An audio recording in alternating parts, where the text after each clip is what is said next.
Ava had just spun around in her princess dress, lavender satin with tiny silver butterflies stitched along the hem, when Karen arrived. Her wheelchair was decorated with ribbon streamers, and a balloon arch shaped like a rainbow floated above the cake table, casting soft, dancing reflections across her face.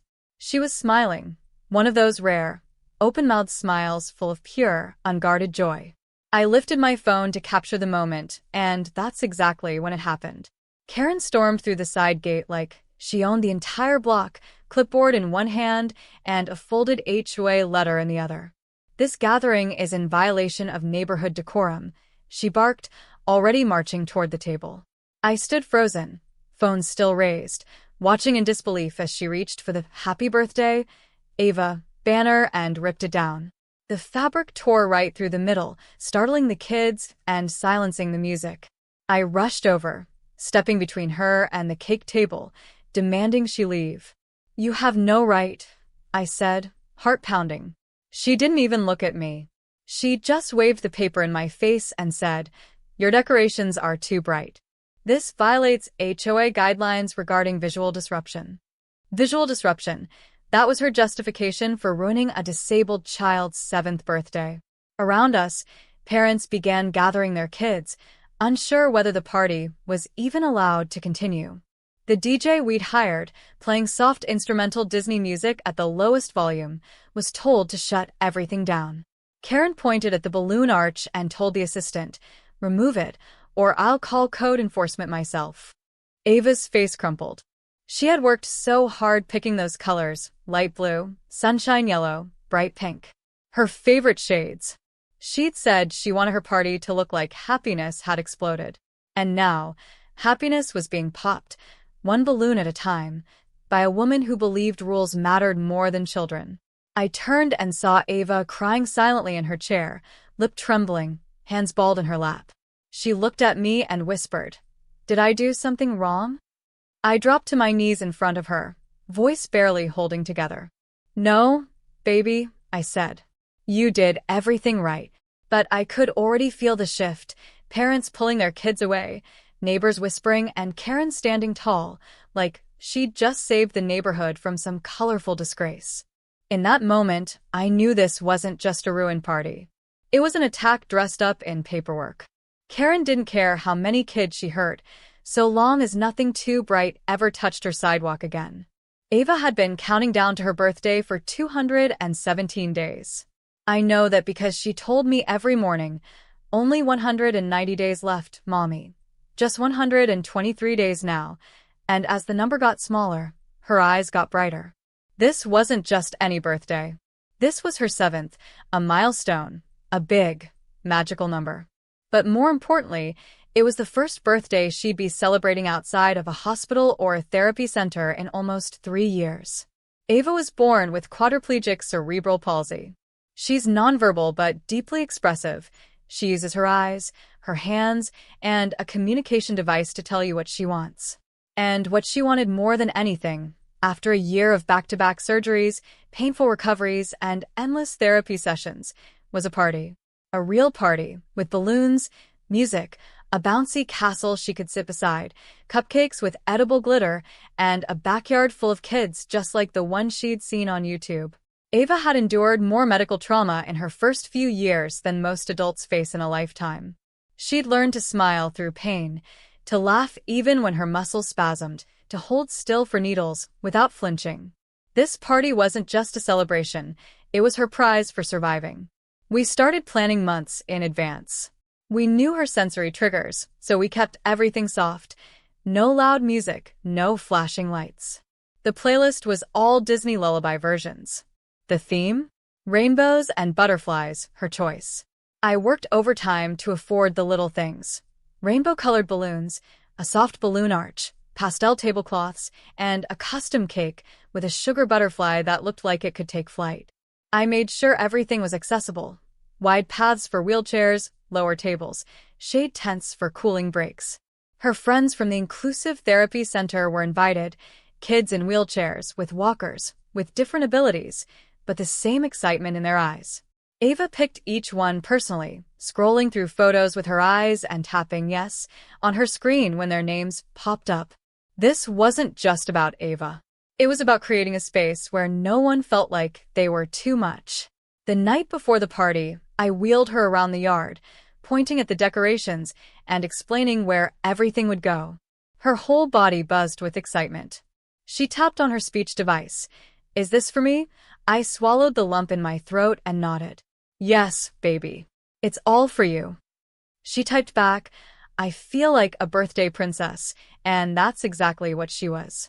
She'd chosen her outfit months earlier, a lavender dress with tiny butterflies embroidered on the sleeves and a sparkly pink tiara with soft velvet edges. She wanted curls in her hair, glitter on her cheeks, and a big 7 balloon tied to the back of her chair. She even helped me pick the paper straws, tapping yellow over and over because, as she put it, it was the happy color. I made sure to follow every HOA rule, at least the ones I knew. I submitted a form for the bounce castle, even though it was small and just for sitting in with a friend. I limited the guest list to under 20, confirmed noise restrictions, and even printed out a copy of the community standards, highlighting the parts we followed. I was determined to make this happen without conflict. We'd lived in this neighborhood for 2 years, quietly, carefully. I'd been told it was peaceful, family-friendly, well-managed. I interpreted that as safe, and though Ava had rarely been invited to other kids' parties, this time I told myself would be different. This would be her turn. In the days leading up to the party, Ava barely slept. She talked about it nonstop on her speech device, her fingers tapping like music. Cake, music, dress, friends, balloons, balloons, balloons. She loved the balloons the most, especially the big pastel ones with confetti inside. We spent hours at the store picking each color together, making sure the shades weren't scary bright, but smile bright, as she called them. And when the big day finally arrived, sunny, breezy, not a cloud in sight, I wheeled her outside in her party dress, clipped her tiara into place, and watched her eyes sparkle like she was about to take flight. All she wanted was to feel celebrated, to not be pitted, to not be stared at like a burden. She just wanted to be a little girl at her birthday party, laughing, surrounded by love. But what we didn't know was that just beyond the garden fence, someone else had been watching, someone who thought joy should be muted, that color was a violation, that rules mattered more than people. And that someone had been waiting, clipboard in hand, smile too tight, and HOA policy tucked under her arm like a weapon, to make sure this party never truly happened. Karen showed up 3 days before the party with that same controlled smile she always wore, the kind that pulled tight at the edges, like it was stitched into her face. She stood at my front walkway, clipboard and a printout of the HOA bylaws in hand, dressed in beige from head to toe, like she was auditioning for the role of suburban sheriff. "Hi there," she chirped, as if she hadn't spent the last 2 years pretending we didn't exist. "I heard there's going to be a gathering this weekend. A celebration." She didn't ask. It came out like an accusation wrapped in politeness. I nodded slowly, trying to be civil. "Yes, it's Ava's birthday. Just a small party. We filed the permit for the bounce house. Everything's compliant." Karen's eyes flicked toward the driveway, where a few pastel-colored balloons were already anchored in a bucket of sand. Ava had helped me decorate. Her lips twitched downward for a fraction of a second. "Yes, I saw the balloons," she said. "They're quite vibrant, aren't they?" Her tone made it sound like we'd installed a Vegas light show. "They're pastel," I replied, keeping my voice calm. Soft tones. Non-reflective. Nothing loud or commercial. Karen gave a slow, drawn-out nod. "Still, some of the residents are sensitive to bright visuals. There are guidelines in Section 4C that reference visual harmony." I blinked. "Visual harmony?" She tapped her clipboard. "We try to keep everything aesthetically cohesive, muted tones, soft whites, earth colors. Bright pinks and yellows can feel a bit jarring." I stared at her, struggling to process that she was talking about pastel balloons like they were a public health threat. "Karen, it's a child's birthday. My daughter picked the colors herself." That smile returned, tighter this time. "Of course," she said. "And I fully support children being celebrated. We just have to make sure no one else's experience of the neighborhood is compromised. I'm sure you understand." Her voice was saccharine, but her eyes were sharp. That's when she dropped the line that made my stomach twist. It would be a shame if something small like this violated community policy. It might trigger a report, and that would be such an unpleasant thing to deal with on a special day. It was a veiled threat, no raised voice, no explicit demand. Just a quiet little warning disguised as concern. I clenched my jaw. "We've followed every guideline," I said firmly. "If there's a real issue, you can bring it to the board." She laughed softly, the kind of laugh people use when they want to make you feel stupid. "Oh, the board already knows. I've kept them informed." She stepped back, eyes scanning the decorations again like a building inspector. "I just wanted to give you a chance to adjust things before there's a need for intervention." When she left, I felt the air in my lungs turn sour. I walked back inside, shut the door, and just stood there, not angry yet, just stunned. Ava rolled up beside me, her communication device in her lap, and asked, "Party still okay?" I nodded, kissed her forehead, and said yes. But inside, a seed of dread had already been planted. Because I had seen that look in Karen's eyes. That wasn't concern. That was control. That was the look of someone who had already made up her mind, someone who wasn't just enforcing rules, but inventing new ones. And I knew then she wasn't done. Not even close. Karen hadn't come to check the decorations. She had come to deliver a warning, one I didn't fully understand until the day of the party, when she came back not with a smile, but with backup. The first warning came just hours after her visit, slipped into our mailbox like a poison pen letter in disguise. It looked official, HOA letterhead, bold subject line, notice of decorative infraction, non-compliant visual installations. I stared at the wording, reading it twice just to believe it was real. Apparently, our pastel balloon test displayed neighborhood visual cohesion and could be interpreted as promotional or commercial in nature, violating Section 4C, Karen's favorite vague clause about aesthetic integrity. That's when it clicked. This wasn't about balloons. This was about control. Karen didn't want a party, not our party, not one that might stain her idea of uniform suburban perfection. But I wasn't backing down. I filed a formal response within hours, attaching pictures of the balloons, links to the product listings proving they were non-commercial, and reminding the board of our ADA compliance for Ava's mobility accommodations. No reply. The next day, we got another letter. This time, objecting to the bounce house. It exceeded acceptable dimensions and may obstruct neighboring sightlines. Sightlines, it was 4 feet tall, fully ADA accessible, and staked within our own backyard. I had submitted the permit form 2 weeks ago and even received a confirmation email. But suddenly, that permit was pending further review. No timeline, no contact, just another vague obstruction disguised as policy. Karen didn't stop there.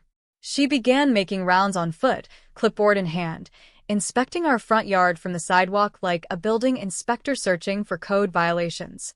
I caught her once, crouched near our flower bed, pretending to photograph weeds, though I noticed her camera was angled toward the fence where we planned to hang the birthday banner. "Just documenting a few concerns," she said sweetly when I called her out. No need to be alarmed. That week, 3 of Ava's invited friends' parents emailed me apologetically. "We've decided not to attend. We were told there's a dispute about permits." Another said, "We don't want to get involved. Sorry." I felt my chest cave in.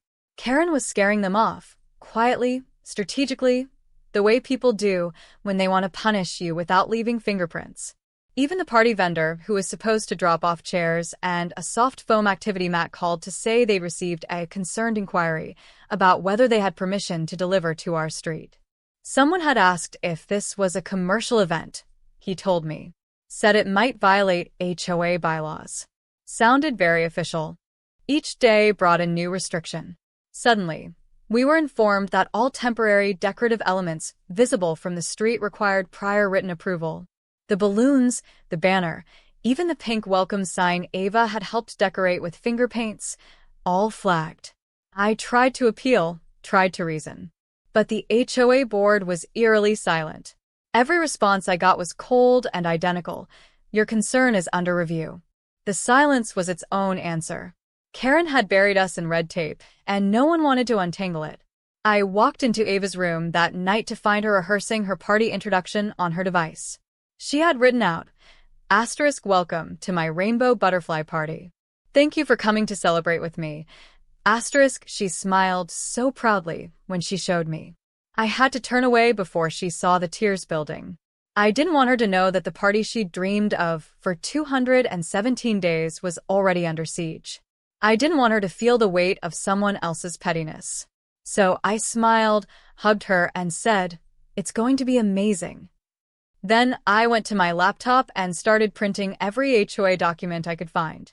The next morning, I delivered a full compliance folder to the HOA office: permits, ADA letters, vendor confirmations, balloon safety specs, sound decibel levels, photographs of every decoration we planned to use. I even included a copy of the Fair Housing Act and ADA Title II guidelines. If they wanted war by paperwork, I would beat them at their own game. But deep down, I knew this wasn't about paperwork. This was personal. Karen had decided that our joy didn't match her vision of community, and she was going to smother it under the weight of rules she twisted to suit her mission. The day before the party, I got a final warning, a certified letter with a red stamp across the top. Final notice. Pending enforcement action. The language was threatening, vague, and almost laughable in how impersonal it was. It cited continued noncompliance with visual standard protocols and warned that any unapproved celebration activities could be met with immediate shutdown by the HOA Enforcement Committee.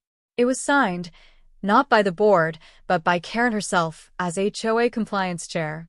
That night, I sat in my kitchen with that letter and stared at it until the ink blurred. And then I made a choice. We were having the party. We had followed every rule, filed every form, bent over backwards for people who saw Ava's joy as some kind of violation. I would not let her wake up to silence and emptiness. If they wanted to stop us, they'd have to do it in front of every child, every parent, every neighbor. I taped that letter to the fridge as a reminder. This wasn't just a birthday anymore. This was a line in the sand. Ava had waited 7 years for this moment, and I wasn't going to let anyone, especially Karen, take it from her. The morning of the party felt like a miracle. For once, the sky was clear, the breeze was gentle, and Ava's eyes sparkled brighter than the glitter on her tiara. I had woken up at 5 a.m. to start decorating, quietly, cautiously, afraid that any sign of joy too early might summon Karen like a vulture to feast. But the hours passed smoothly. The pastel balloon arch stood tall near the fence. The tables were set with soft tablecloths, lavender, yellow, and sky blue, each placed with a paper butterfly taped next to a name tag. The small bounce mat, not even 4 feet high, sat quietly under a canopy. The music was on the lullaby instrumental playlist Ava loved, playing gently from a small Bluetooth speaker, no louder than a whisper. And then there was Ava herself, dressed in her lavender princess gown, cheeks dusted with sparkles, curls pinned back, eyes wide with delight. "Is it really happening?" she asked with her device as I rolled her toward the garden. "Yes, baby," I said, trying not to cry. "It's happening. It's all yours." And for the first 30 minutes, it was perfect. Children arrived in waves, some in wheelchairs, some with walkers, some on their feet, but each one filled with energy and kindness. They took turns giving Ava handmade cards and stickers. Parents hugged me. A few whispered, "We're so glad you didn't cancel." The cake table glowed under the tent, waiting for candles. For once, I let myself believe we had made it, that Karen had given up, that rules and cruelty wouldn't win. But then, just as the last guest arrived and Ava was reaching for her cake-cutting switch, the side gate creaked open. And in walked the storm. Karen, in a crisp beige pantsuit, sunglasses on despite the shade, clipboard clutched in one hand and a phone recording in the other. She didn't come alone. Behind her followed 2 board members, Ronald and Claire, both of whom I recognized but had barely spoken to. They looked uncomfortable, but they were there. And they were carrying HOA citation folders. Karen didn't greet anyone, didn't even look at Ava. She walked straight to the music table and unplugged the speaker. "This event," she said loudly, is in direct violation of community visual decorum and safety guidelines. The laughter died. Children stopped mid-giggle. One little boy clutched his balloon tighter. I stepped in front of her, panicked. Karen, don't do this. The permit is filed. Everything is ADA compliant. The balloons are within approved dimensions. She raised a hand like a traffic cop. The colors are disruptive, she said sharply. Several neighbors have complained that the brightness of your decorations is distracting to drivers and inconsistent with neighborhood tones. You were warned. She turned to Claire, who nodded stiffly and pulled out a paper. According to Section 5A of the Temporary Decorative Display Addendum, Claire read, color schemes outside the HOA-approved spectrum may be subject to removal at the board's discretion. I was stunned. That policy had never been enforced before.